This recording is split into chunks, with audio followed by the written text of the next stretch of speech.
unsur 10 item Pak. Untuk protein, karbohidrat, juga serat. Ini proteinnya 40%, terus karbohidratnya 40%, seratnya 20% untuk pembuatan konsentrat seperti itu.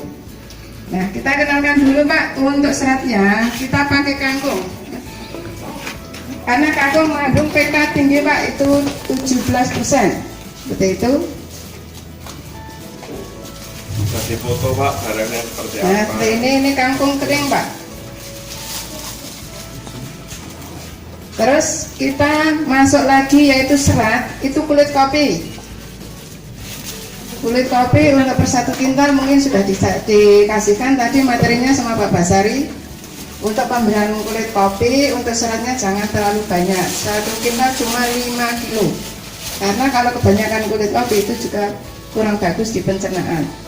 Terus kita masuk ke protein, yaitu ampas bir. Ampas bir itu PK-nya juga tinggi, tapi kalau untuk jual timbang bagusnya pakai ampas bir, jangan ampas tahu, karena ampas tahu mengandung kadar air tinggi, jadi untuk kenaikan bobot tidak maksimal. Terus masuk lagi yaitu kopra.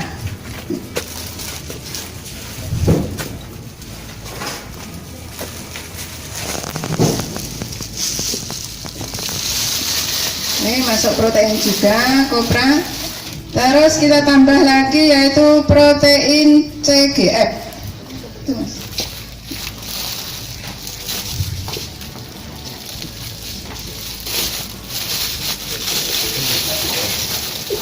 CGF artinya apa Bu? CGF apa Mas artinya? CGF-nya kurang paham Pak. Bawaannya dari jagung, yang dari limbah. Tepung jagung. Beda. Itu bahasa ke barat-baratan sana loh Pak. Iya, karena ini banyak jagung ekspor dari luar negeri Pak, bukan jagung dari kita. Ini dari limbah pabrik Miwon yang sudah diambil karbonnya, tapi tidak masuk karbo, masuknya protein. Terus ini DDGS. Ini juga bahannya dari jagung, tapi PK protein kasar yang tinggi DDGS sama CGF. CGF cuma 23%, tapi kalau DDGS 33% Pak. Seperti itu. Ya, sampai protein ada pertanyaan? Untuk singkatannya nanti cari di Google Pak, karena agak susah saya menjelaskannya. Bahasa Inggris. Ya. Terus masuk lagi yaitu karbohidrat. Kita karbohidrat pakainya polar. Polar itu pakainya 17%. Polar itu Bahan dari gandum Pak. Jadi Pak. Udah jadi ya pabriknya. Ya. Terus masuk lagi yaitu gaplek Pak. Gaplek yang murni, bukan dari onggok. Adalah yang dirasakan kan. gaplek. Ya, gaplek kering. Terus masuk lagi jagung giling Pak. Ini masuk karbohidrat juga. Bahannya sama dengan ini, tapi beda Pak untuk fungsinya. Kalau ini masuknya protein, ini kan masih ada karbonnya. Jadi ini masuknya karbo, bukan protein. Terus tetap bekatul selalu mengikuti Pak. Ini masuknya juga karbohidrat.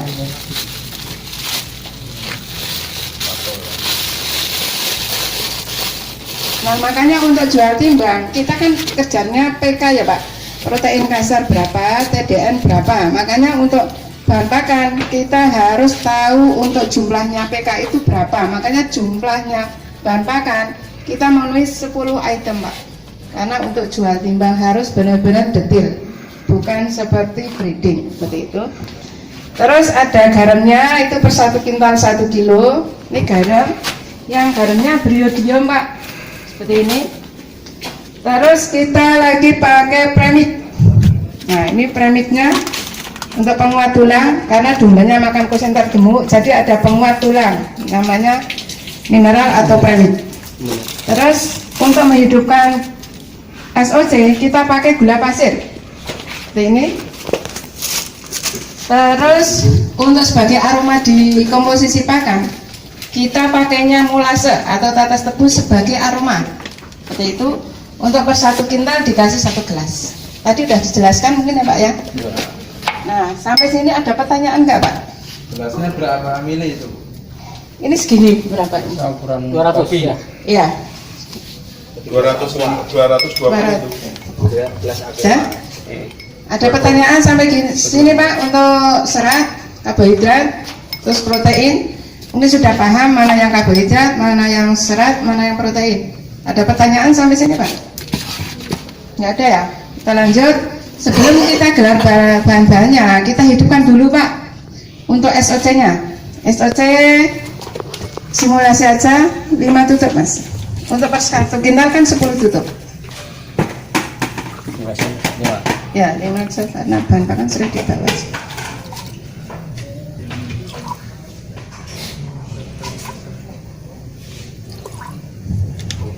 Terus kita hidupkan dengan gula pasir karena ini mikroba tidur, jadi perlu dibangunkan dulu. Berapa sendok? Segimana? 3 sendok. 3 sendok untuk per 10 tutup. Ya. Terus Anda dikasih molase.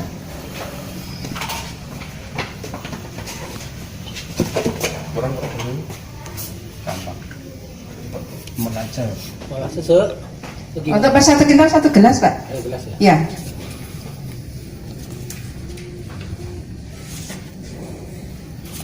Udah simulasi segitu aja. Diaduk dulu.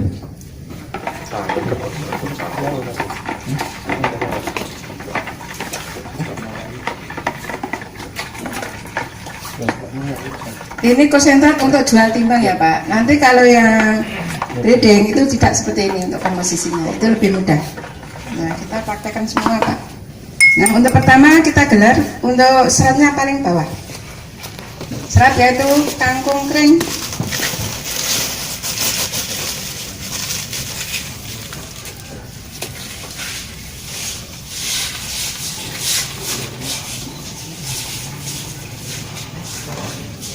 Terus masuk lagi serat yaitu kulit kopi yang sering petani dibakar, itu kita jadikan untuk bahan pakan.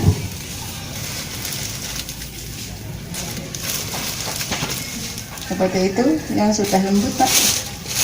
Terus 40% itu kombinasi. iya, antara protein 40, karbohidrat 40, seratnya 20 karena pembuatan konsentrat untuk jual timbang, tapi masih ada serat penyayangnya. Terus masuk lagi yaitu ampas bir. Ini ampas bir kering Pak. Saya pilihnya ampas bir kering karena untuk pK-nya lebih tinggi. Bahan bakunya apa ini? Ini bahan bakunya dari gandum Pak. Gandum. Iya, Tapi ini ampas, Pak. ampasnya. Tapi ini semua pengadaan Buah kalau Pak. Bisa Pak. Kita ke mitra biasa kirim pakan, terus saya adukan, setelah ikut pelatihan biar paham ilmu dasarnya dulu. Biar kan binanya nggak bingung, nggak pusing. Harus kenal ilmu dasarnya dulu kalau saya. Terus kita kasih taburi garam.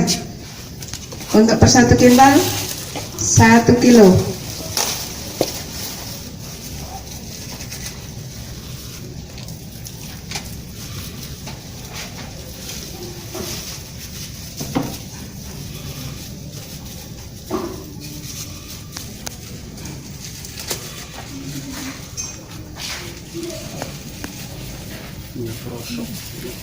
Ya rosak tapi yang beriodium Pak. Seperti itu, lebih murah karena kita menekan biaya kos pakan. Setelah itu masuk lagi yaitu kopra, mungkin kopra protein.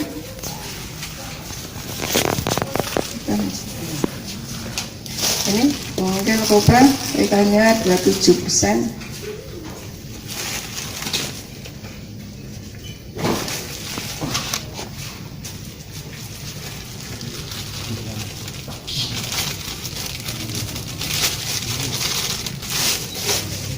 Terus masuk lagi yaitu CGF.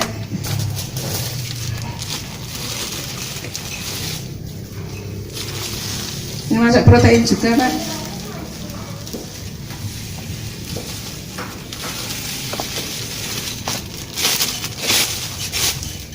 Terus masuk lagi yaitu protein DDGS.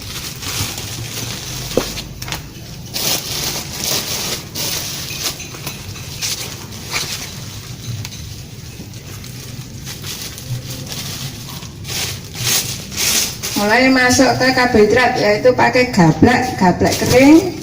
Beda dengan onggok ya Pak. Kalau onggok sudah diambil sarinya, itu kurang bagus. Tapi kalau gablek asli itu masih ada sarinya, itu lebih bagus. Gitu. Terus masuk lagi yaitu karbohidrat, jagung giling.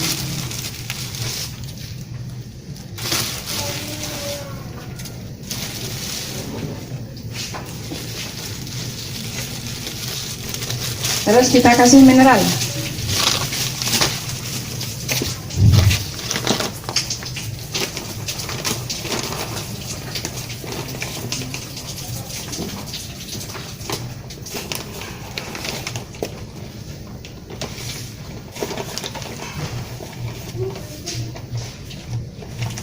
Kasih polar masuk karbohidrat, tetap di bawahnya begatul, karena kalau begatulnya tidak merata tapi meresapnya di polar, seperti itu. Hampir fungsinya hampir sama, cuma yang cepat meresap di begatulnya, seperti itu. Mineralnya berapa Bu tadi? Per 1 kintal 1 kilo Pak. Ya.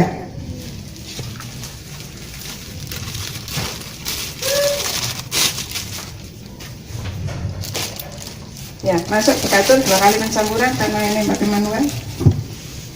Saya pahamkan Pak, kita bukan kejarnya protein tinggi ya Pak. Kalau kita buahnya dari protein semua, itu memang PK-nya tinggi. Tapi kalau di domba itu kan mencret. Makanya pembuatan pakan saya harus protein 40, seratnya 20, karbohidratnya 40. Nah kan seimbang Pak. Jadi kalau kebanyakan karbonnya itu bakonnya kan kita nggak mau karena kebanyakan lemak. Nah kalau kebanyakan protein nanti juga mencret, makanya harus seimbang seperti itu. Nah setelah itu kita kocor, yaitu air SOC yang tadi dikira-kira 10 menit kita campurkan tetes tebu seperti itu.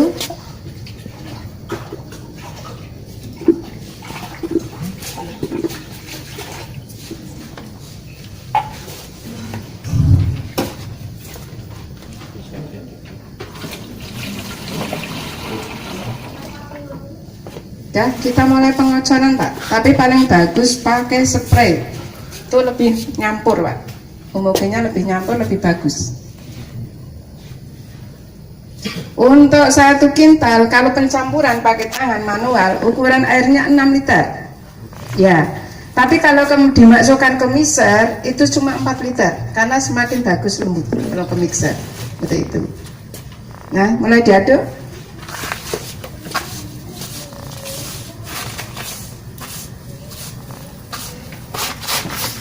Kalau sudah seperti ini, masukkan mesin, itu bagus kayak pur Pak. Itu makanya sedikit sekali domba. Seperti itu. Iya.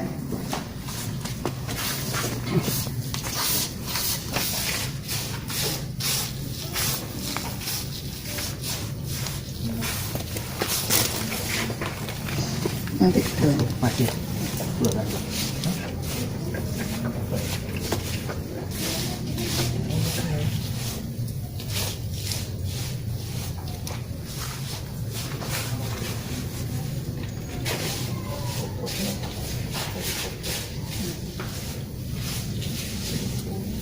Ya, diratakan lagi, kita pencampuran kedua kali karena ini pakai manual. Terus kita kasih begatul lagi. Begatul tetap mengikuti Pak.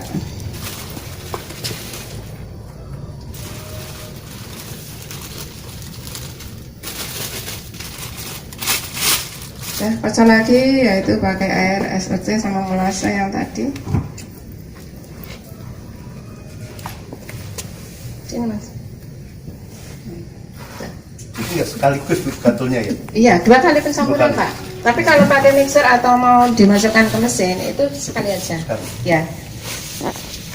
Ini bisa merasakan Pak, ini kan sudah di 2 kali kan? Iya. Monggo, kalau mau Ini untuk rendemen airnya fermentasinya kering tidak, basah tidak, seperti ini. Kalau nggak gitu juga nggak begitu paham Pak. Karena kalau kebasahan nanti masuk tahun terjadi pembusukan. Memel ya, memel. Iya, memel. Setelah ini nanti masukkan ke tong, diinjak-injak, dipadatkan Pak. Dipadatkan, terus diklem. Nah, seperti ini.